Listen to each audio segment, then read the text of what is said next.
It is really important to know the difference between your vocal registers, and today we're going to talk about what is chest voice.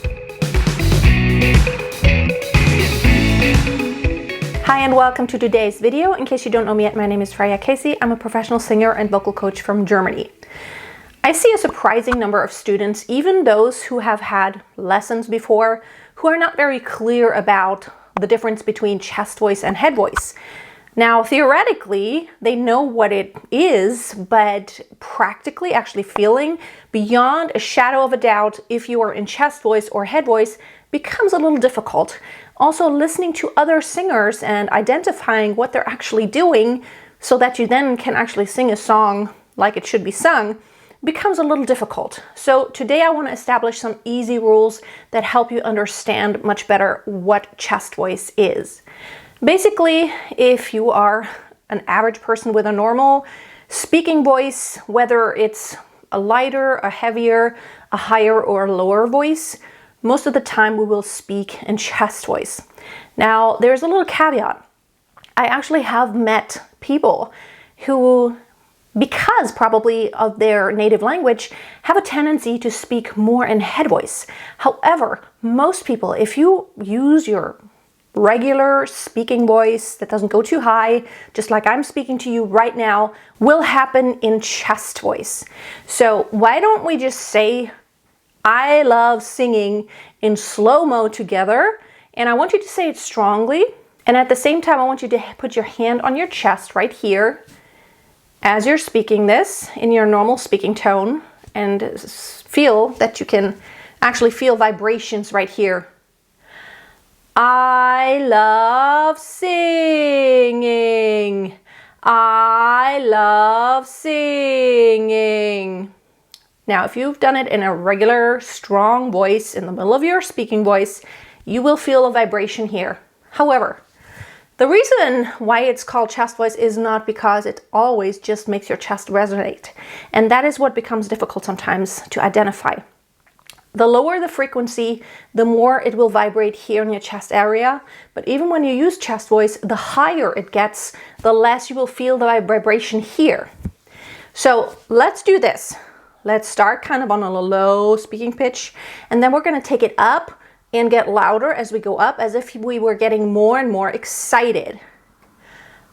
I love singing. I love singing. I love singing. I love singing. Now, if you did not go in your head voice, but stayed in chest voice, you will still feel that when you use lower pitches, you feel a lot more vibration here. And when you sing higher or speak higher pitches, that is not happening so much anymore. So you can't identify chest voice just by the vibration that happens in your chest. Because here's the thing, and this is the confusing part. The higher you sing in chest voice, the more head resonance kind of mixes in there. That's why at some point we talk about mixed voice. It's not a register on its own, but let's not even talk about that right now. I just want you to understand where some of the confusion comes from. But I always suggest, if you're not clear about chest voice and head voice, to always separate them out very clearly and practice specifically chest voice throughout the range and specifically head voice throughout that range. Now, your chest voice has a natural upper limit. If it becomes really easy when you go higher and higher and higher, probably you might not be in chest voice anymore. Here's what's easiest. You start a little bit more softly when you're on low pitches and just think of speaking all the time. The higher you get in chest voice, whether it's speaking or singing, it's easier to actually stay in full chest voice and still feel it strongly when you also get a little bit louder. Just increase your volume as you go higher, because otherwise your voice will start tilting the larynx and go into this gray area of transition and passaggio, where